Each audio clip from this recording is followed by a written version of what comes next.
হ্যাঁ বাবু, কেমন আছিস? এই তো বাবা, ভালো। তুমি ভালো আছো?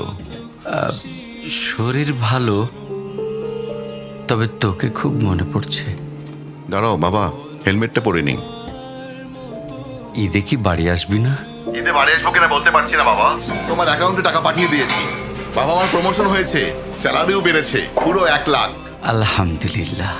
তুমি তো বলেছিলে পিতৃঋণ কখনো শোধ হয় না।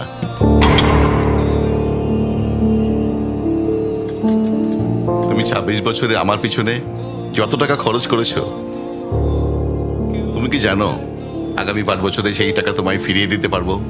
আমার এখন স্যালারি মাসে 1 লক্ষ টাকা বাবা। ও, এই কথা। তাহলে শোন, তোকে একটা গল্প বলি। বলো বাবা। বাবা, তোর বয়স যখন 4